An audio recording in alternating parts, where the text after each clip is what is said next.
Hello everyone, मैं पल्लवी सिंह आपका हार्दिक स्वागत करती हूँ। आज का हमारा टॉपिक रस है।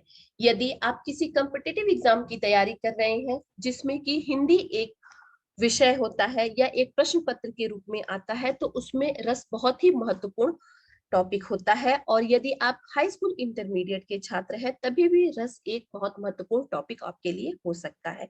और ये हर तरह के कॉम्पिटिटिव एग्जाम के लिए, जैसे कि टेट एग्जाम होगा, सी टेट एग्जाम होगा, तो उसके लिए ये बहुत ही महत्वपूर्ण टॉपिक होता है। तो आज हम रस के बारे में डिटेल में जानेंगे। तो जब भी हम रस के बारे में, यदि हमें थोड़ा भी पता होता है, तो जब भी हम रस के बारे में चर्चा करने वाले होते हैं तो हमारे दिमाग में एक छवि आती है। वो छवि किसकी होती है? वो छवि होती है राधा कृष्ण की छवि, इनके प्रेम की छवि। ओके, या राम सीता की छवि, उनके प्रेम की छवि। तो आज हम इसी रस के बारे में डिटेल में पढ़ेंगे और जानेंगे कि रस क्या होता है। तो चलिए देखते हैं कि रस क्या होता है। रस का शाब्दिक अर्थ होता है आनंद। ठीक है, जब भी हम रस को उसके शब्द के अनुसार उसका अर्थ निकालते हैं तो उसका अर्थ होता है आनंद। तो जब हम किसी कविता को, काव्य को या पद्य को पढ़ते हैं और उसको पढ़ने के या सुनने के बाद जिस आनंद की अनुभूति होती है, मीन्स हमारे हृदय में जो एक डिफरेंट तरह का बदलाव आता है, उसी को हम रस कहते हैं। ठीक है, तो ये रस की परिभाषा भी होती है कि काव्य को पढ़ने या सुनने से जिस आनंद की अनुभूति होती है उसे रस कहा जाता है। अर्थात जो भाव रूप में हृदय में बसता है उसी को रस कहते हैं। रस को काव्य की आत्मा या प्राण तत्व माना जाता है। अब इसको काव्य की आत्मा क्यों मानते हैं? क्योंकि कोई भी कविता होता है, पद्य होता है, तो जब हम उसको पढ़ते हैं तो हमारे हृदय में एक विशेष तरह का बदलाव आता है। तो वो रस की वजह से ही आता है, इसलिए रस को हम काव्य की आत्मा या प्राण तत्व कहते हैं। ठीक है, अब हम नेक्स्ट स्लाइड में देखेंगे कि रस की उत्पत्ति कहाँ से होती है। ठीक है, तो रस की उत्पत्ति सबसे पहले भरत मुनि के द्वारा की जाती है। अर्थात भरत मुनि को ही हम रस का पिता मान सकते हैं या रस के प्रेरणा मान सकते हैं। तो जब भी परीक्षा में ये प्रश्न पूछा जाता है कि रस की उत्पत्ति किसके द्वारा होती है, तो हमें आंसर मार्क करना चाहिए भरत मुनि के अनुसार। अब भरत मुनि ने अपने नाट्य शास्त्र में 8 प्रकार के रसों का वर्णन किया है। तो परीक्षा में एक इस तरह का भी प्रश्न पूछा जा सकता है कि भरत मुनि के अनुसार रस कितने प्रकार के होते हैं। तो भरत मुनि के अनुसार रस के 8 प्रकार होते हैं। और यदि आपसे ये पूछा जाता है कि रस के कुल कितने प्रकार होते हैं, तो आपको बताना होगा कि रस के कुल 11 प्रकार होते हैं, लेकिन भरत मुनि के अनुसार रस के 8 प्रकार होते हैं। तो भरत मुनि ने लिखा है कि विभाव, अनुभाव तथा संचारी भाव के संयोग। संयोग का क्या मतलब होता है? संयोग का मतलब होता है मिलन से, किसी चीज के मिलने को हम क्या बोलते हैं? संयोग बोलते हैं। तो जब हमारा विभाव, अनुभाव और संचारी भाव मिलते हैं तो उससे क्या होता है? उससे रस की उत्पत्ति होती है, निष्पत्ति होती है। अब नेक्स्ट हम देखेंगे कि रस के अव्यय, अंग और पाठ क्या क्या है।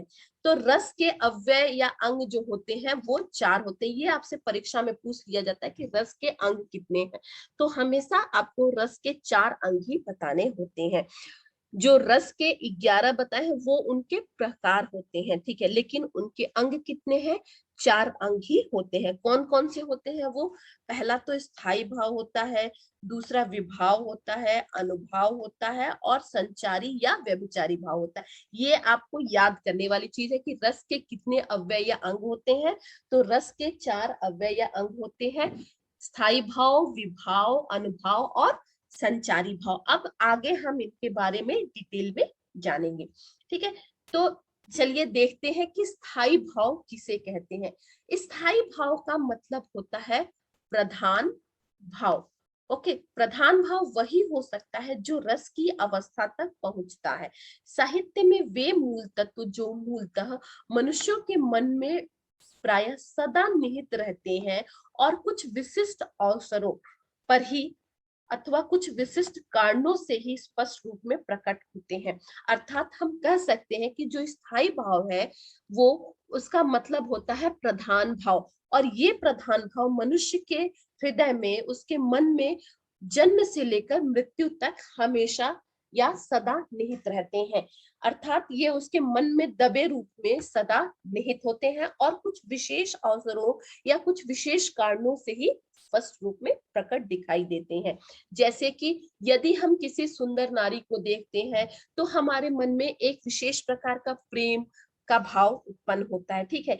या जब भी हम किसी डरावनी चीज को देखते हैं तो हमारे मन में एक डर का उत्पन्न होता है। या कभी किसी ऐसे व्यक्ति को हम देखते हैं जिससे कि हम प्यार नहीं करते, घृणा करते हैं, तो उसको देख के हमारे अंदर रौद्र की उत्पत्ति होती है, क्रोध की उत्पत्ति होती है।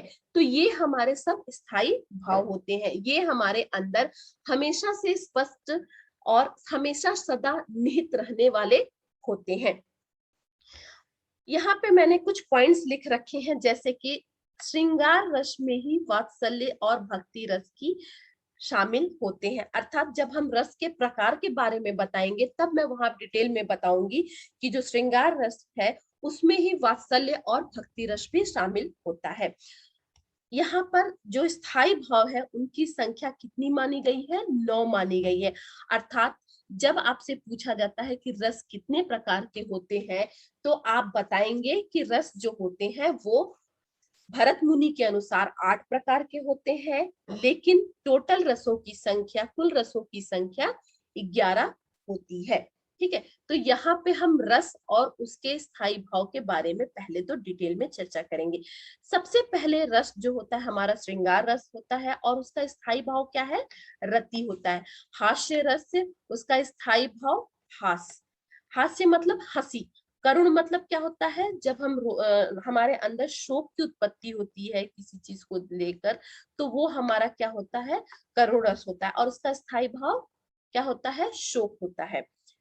रौद्र रस का स्थायी भाव क्रोध, वीर रस का स्थायी भाव उत्साह, भयानक रस का स्थायी भाव भय, विभत्स रस का स्थायी भाव जुगुप्सा, अद्भुत रस का स्थायी भाव विस्मय, शांत रस का स्थायी भाव निर्वेद, वात्सल्य का वत्सलता और भक्ति का अनुराग। तो ये हमारे क्या है? रस है और उनके प्रकार हैं और उनके स्थायी भाव, तो ये आपको याद करने पड़ेंगे। अब श्रृंगार रस के बारे में अगर बात करें तो श्रृंगार रस का जो स्थायी भाव होता है रति होता है, और श्रृंगार रस में मोस्टली हम प्रेम के बारे में चर्चा करते हैं, ठीक है।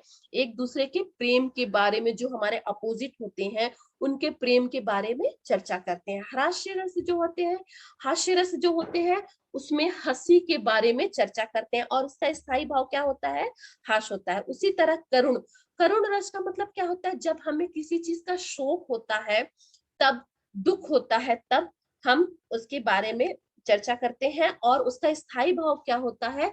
शोक होता है। उसी तरह रौद्र, रौद्र का मतलब क्या होता है? क्रोध। जब हम किसी को देखकर, जो कि बहुत बुरा इंसान नहीं होता है लेकिन हमारे लिए वो बुरा काम किया रहता है, तो उसको देखकर हमारे अंदर क्रोध की भावना आ जाती है, तो ये रौद्र रस होता है। उसी तरह वीर रस, वीर रस में भी हमारे अंदर उत्साह होता है, ठीक है। और इसकी जो स्थायी भाव है वो क्या होता है? उत्साह होता है। भयानक रस, भयानक रस मीन्स किसी चीज से जब हम डरते हैं तो हमारे अंदर भय उत्पन्न होता है, वो भयानक रस होता है और उसका स्थायी भाव क्या होता है? भय होता है। उसी तरह विभत्स रस होता है। जब हम किसी चीज को, घृणित चीज को देखते हैं तो हमारे अंदर क्या होता है? जुगुप्सा उत्पन्न होती है, तो घृणा उत्पन्न होती है, तो उसे ही हम विभत्स रस कहते हैं और इसका स्थायी भाव जुगुप्सा है। उसी तरह अद्भुत, अद्भुत रस मीन्स हम किसी चीज को देखकर जब सरप्राइज्ड हो जाते हैं, शॉक में हो जाते हैं, तो वो अद्भुत रस का है और उसका स्थायी भाव क्या है? विस्मय है। तो ये तो 8 प्रकार जो है वो भरत मुनि के अनुसार दिए गए हैं, ठीक है। लेकिन 9वां जो है शांत, ये कुछ अन्य जो विद्वान है, आचार्य है, उनके द्वारा दिया गया। एक चीज मैं आपको और बताना चाहती हूँ यहाँ पे, कि यहाँ पे जो शांत रस है जिसका स्थायी भाव निर्वेद है, कभी कभी परीक्षा में पूछ दिया जाता है कि 9वां रस कौन सा है। तो यहाँ पर पहले दूसरा तीसरा रस इतना इंपॉर्टेंट नहीं होता है, ऐसे नहीं पूछता कि पहला रस कौन सा है, दूसरा रस कौन सा है, तीसरा रस कौन सा है, लेकिन हमेशा परीक्षा में नौवा रस करके पूछता है। तो वो नौवा रस कौन सा होता है, वो नौवा रस शांत होता है और उसका स्थायी भाव क्या होता है, निर्वेद होता है। और जो 10वां और 11वां रस यहाँ पे हम देख रहे हैं वो हमारे ये जो फर्स्ट वन श्रृंगार रस है उसी के प्रकार है या उसी के अनुभाग है। श्रृंगार रस में हम अपोजिट के प्रति प्रेम को देखते हैं, जबकि वात्सल्य रस में भी हम प्रेम देखते हैं, लेकिन इसमें किसका प्रेम देखते हैं, माता का पुत्र के प्रति प्रेम देखते हैं, पिता का पुत्र के प्रति प्रेम देखते हैं, बड़े भाई का छोटे भाई के प्रति प्रेम देखते हैं, बड़े भाई का छोटी बहन के प्रति प्रेम देखते हैं। और जो भक्ति रस है उसमें हम भगवान के प्रति प्रेम को देखते हैं और इसका स्थायी भाव क्या होता है, अनुराग होता है। तो ये आपको अच्छे से समझ में होगा कि भरत ऋषि के अनुसार जो रस है वो 8 प्रकार के हैं। 9वां रस बाद के आचार्यों ने जोड़ा है बाद में, जो कि शांत है, और 10वां 11वां रस में वात्सल्य और भक्ति रस वो क्या है, वो श्रृंगार रस का ही प्रकार है। तो अगर आपसे पूछा जाए कि भरत में मुनि के अनुसार रसों की संख्या कितनी है, तो आपको मार्क करना होगा 8, लेकिन कुल रसों की संख्या कितनी है तो आपको बताना होगा कि कुल रसों की संख्या कितनी है, वो 11 होती है। ठीक है, तो चलिए नेक्स्ट देखते हैं। नेक्स्ट में वह कारण जो आशय में भाव जागृत या उद्दीप्त करता है, स्थायी भाव के उद्बोधक कारण को विभाव कहते हैं। अर्थात कहने का मतलब कि जो स्थायी भाव हमारे हृदय में सदा विद्यमान रहते हैं, जब वो किसी कारणवश हमारे सामने आते हैं या जो उनका कारण होता है हमारे सामने आने के लिए, उसे ही हम विभाव कहते हैं। विभाव कितने प्रकार के होते हैं, यहाँ पे विभाव 2 प्रकार के होते हैं, आलंबन विभाव और उद्दीपन विभाव। आलंबन विभाव किसे कहते हैं, जब आलंबन या सहारा पाकर स्थायी भाव या जिस आलंबन का सहारा पाकर स्थायी भाव जगते हैं उसे आलंबन विभाव कहते हैं। जैसे कि मैंने पहले ही चर्चा किया था कि स्थायी भाव जो हमारे अंदर हमेशा से विद्यमान रहते हैं, लेकिन सपोज हम किसी अपोजिट थिंग्स को देख लेते हैं, मीन्स किसी घृणित व्यक्ति को देख लेते हैं, तो हमारे अंदर क्या आ जाता है, क्रोध की उत्पत्ति हो जाती है। तो वही हमारा क्या होता है, आलंबन विभाव होता है। ठीक है, तो आलंबन विभाव के भी 2 प्रकार होते हैं। कौन सा, आशयालंबन और विषयालंबन। आशयालंबन का मतलब कि सपोज मैं क्रोधित हो रहा हूं किसी घृणित व्यक्ति को देखकर, तो मैं क्या हो गया, आशयालंबन हो गया, और वो व्यक्ति क्या हो गया, विषयालंबन हो गया। उसी तरह यदि मैंने श्रृंगार रस को ले लिया, प्रेम को ले लिया, तो यहाँ पर मैंने लिख रखा है कि कृष्ण के मन में राधा के प्रति प्रेम का भाव जगता है, तो कृष्ण आश्रय होंगे और राधा विषय होगी। कैसे, सपोज यहाँ पे कृष्ण जो है उनके मन में प्रेम का भाव उत्पन्न हो रहा है, लेकिन किसको देख के उत्पन्न हो रहा है, राधा को देखकर हो रहा है उत्पन्न। उसी तरह जैसे मैंने वहां पे क्रोध में बोला था कि मेरे मन में क्रोध की भावना उत्पन्न हो रही है, लेकिन किसको देख के हो रही है, वो किसी मेरे घृणित व्यक्ति को देखकर हो रही है। तो मैं क्या हो गई, आशयलंबन हो गई, और जो जिस व्यक्ति को देखकर मेरे अंदर क्रोध की भावना आ रही है वो क्या हो गया, विषयालंबन हो गया। तो आई होप आपको ये समझ में आ गया होगा कि आलंबन विभाव जो है उसके जो 2 प्रकार है, आशयालंबन और विषयालंबन, किसे कहते हैं। ये जो हमारे टीजीटी एग्जाम्स होते हैं उनमें ये डिटेल में पूछे जाते हैं। तो आई होप आपको ये समझ में आ गया होगा।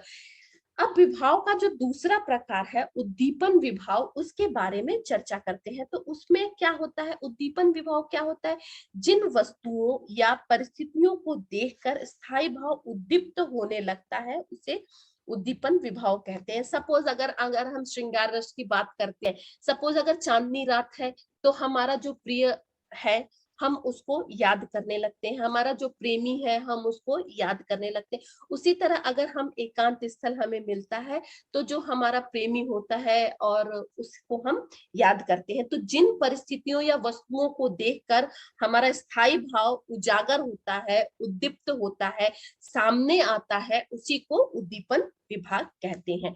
तो आई होप आपको ये जो दूसरा विभाव है रस का अंग वो अच्छे से समझ में आ गया होगा। अब चलिए अपने तीसरे अंग की तरफ चलते हैं जो कि अनुभाव है। तो अनुभाव वे गुण और क्रियाएं हैं जिनसे रस का बोध होता है। मनोगत भाव को व्यक्त करने वाले शारीरिक विकार अनुभव कहलाते हैं। तो सबसे पहले तो हमारा स्थायी भाव होता है, जिसके बारे में हम चर्चा कर चुके हैं। उसके बाद विभाग आता है कि वो कौन से कारण है जिसके कारण हमारा स्थायी भाव हमें सामने दिखता है। लेकिन अनुभव में हम क्या देखते हैं? अनुभव में देखते हैं कि हमारे शरीर में जो परिवर्तन आता है स्थायी भाव के अनुसार, वो यहाँ पर हम अनुभव में चर्चा करते हैं। जो हम क्रियाएं करते हैं वो हमारा इसमें दिखाई देता है अनुभव में। तो कह सकते हैं कि अनुभव वे गुण और क्रियाएं हैं जिनसे रस का बोध होता है, और हमारे मन के भाव जब हमारे शरीर में दिखने लगते हैं तो उसे हम अनुभव कहते हैं। अब ये कैसे होते हैं? तो यहाँ पे हम अनुभवों की संख्या हमने कितनी बताई है? अनुभवों की संख्या हमने 8 बताई है। वो कौन कौन से जो शरीर में हमारे परिवर्तन होते हैं, विकार होते हैं, कौन कौन से हैं? स्तंभ, स्वेद, रोमांच, स्वरभंग, कंप, रंगहीनता, अश्रु और प्रलय, संज्ञानहीनता और निश्चेषता। ये 8 प्रकार हमने बताए हैं। स्तंभ का मतलब कि जब हम किसी बुरी खबर को सुनते हैं तो एक जगह हम खड़े हो जाते हैं, स्वेद हो जाते हैं। रोमांच मतलब जब हम किसी अच्छी चीज को सुनते हैं या अपने प्रिय को किसी को देखते हैं तो हमारा शरीर जो हो जाता है रोमांचित हो जाता है। कभी कभी हम डर से हमारा जो होता है स्वर भंग हो जाता है। स्वर भंग का मतलब कहने का यहाँ पे कि जो भी हम बोलते हैं वो हमारा क्लियर आवाज नहीं निकलती है और हमारे जो वॉइस है उसमें कंपन उत्पन्न हो जाता है। उसी तरह कभी कभी हमारे शरीर का रंग जो होता है वो फीका पड़ जाता है, हमें आंसू आने लगते हैं, और कभी कभी हमारा जो ब्रेन होता है, माइंड होता है, वो निश्चेष्ट हो जाता है। तो ये हमारे क्या है?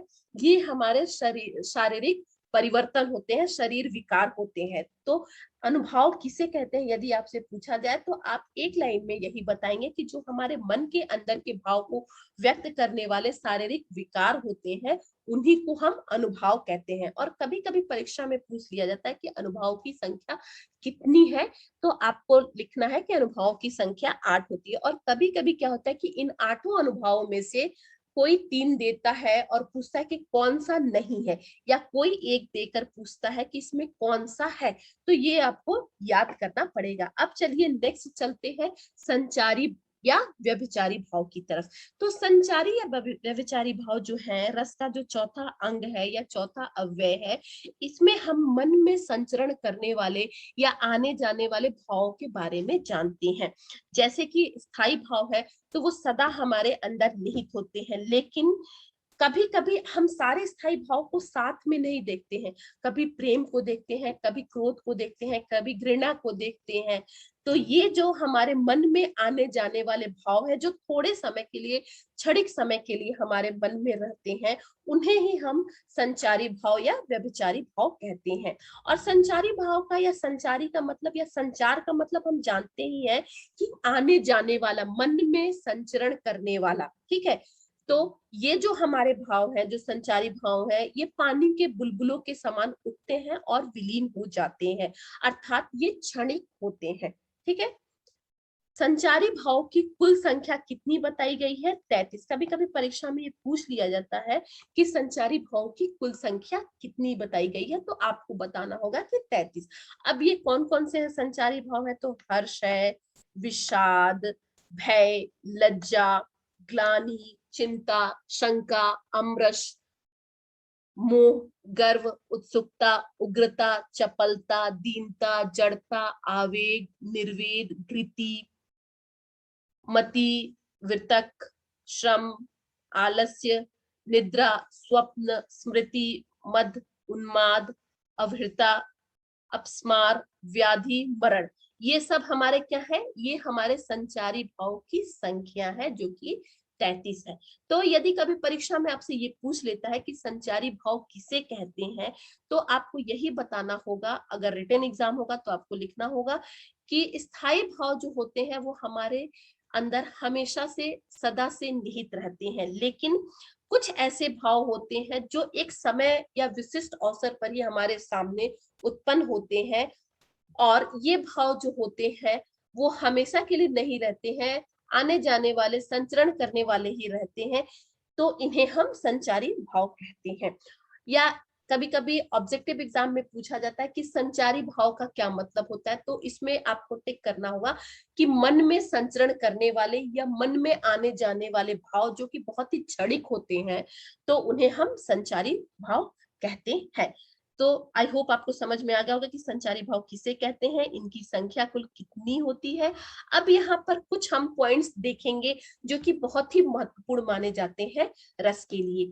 तो यहाँ पे रस जो है या श्रृंगार रस है, उसको क्या कहते हैं, रसराज या रसपति के नाम से जानते हैं। सारे रसों को नहीं, सिर्फ श्रृंगार रस है उन्हें रसराज या रसपति कहते हैं। रसराज क्यों कहते हैं, क्योंकि ये रसों में राजा है, ठीक है। ये हमेशा हमारे अंदर विद्यमान रहता है, लेकिन ये हम मोस्टली ये हमारे सामने उभर कर आता है। और जो जो हमारे रस हैं वो क्षणिक होते हैं, कभी कभी हमारे सामने आते हैं, लेकिन ये मोस्टली हमारे जीवन में रहता है, इसलिए हम इन्हें रसों का राजा या रसों का पति कहते हैं, ठीक है। दूसरा पॉइंट हमारा क्या है कि नाट्य शास्त्र में 8 ही रस माने जाते हैं, क्योंकि वहां शांत रस को रस नहीं गिना जाता है। भरत मुनि ने रसों की संख्या 8 माना है। नाट्य शास्त्र में क्यों 8 रस माने जाते हैं, क्योंकि भरत मुनि जो है उन्होंने नाट्य शास्त्र के अनुसार ही बताया था कि रसों की संख्या 8 होती है, जबकि बाद के आचार्यों ने बताया कि नहीं, 8 नहीं 9 रस होते हैं। और उन्होंने 9वां रस कौन सा जोड़ा, तो उन्होंने 9वां रस शांत रस को जोड़ दिया, ठीक है। नेक्स्ट थर्ड वन पॉइंट क्या है, श्रृंगार रस के व्यापक दायरे में वत्सल रस या भक्ति रस आ जाते हैं। जैसा कि हमने लास्ट में चर्चा किया था कि श्रृंगार रस के ही प्रकार होते हैं ये वत्सल्य रस और भक्ति रस। वत्सल्य रस में जिसमें कि माता का पुत्र के प्रति प्रेम, पिता का पुत्र के प्रति प्रेम, भाई का भाई के प्रति प्रेम, भाई का बहन के प्रति प्रेम, ये सारे जो होते हैं ये वत्सल्य रस में आते हैं। जबकि भक्ति रस में भगवान के प्रति प्रेम आ जाता है। तो ये आपको अच्छे से समझ में आ गए होंगे। इसलिए रसों की संख्या 9 ही मानना ज्यादा उपयुक्त। उन्हीं के अनुसार 8 रस माने गए हैं, और ऐसे रसों की संख्या, कुल रसों की संख्या 11 मानी गई है, जिसमें कि 9वां रस जो है वो शांत रस माना गया है। तो आई होप रस का ये पार्ट आपको अच्छे से समझ में आ गया होगा कि रस किसे कहते हैं, रस के अव्यय या अंग कौन कौन से हैं, और जो भी उसके अव्यय हैं, स्थायी भाव हैं, स्थायी भाव के जो प्रकार हैं, मीन्स रसों के जो प्रकार हैं, विभाव, अनुभाव और संचारी भाव, ये आपको समझ में आ गया होगा। और इन्हीं के बारे में हमने डिटेल में चर्चा की है। तो चलिए अब आपको धन्यवाद करती हूँ, और अपने नेक्स्ट वीडियो में हम फिर मिलते हैं, रसों के प्रकार के बारे में डिटेल में जानेंगे। सो तब तक के लिए बहुत बहुत धन्यवाद।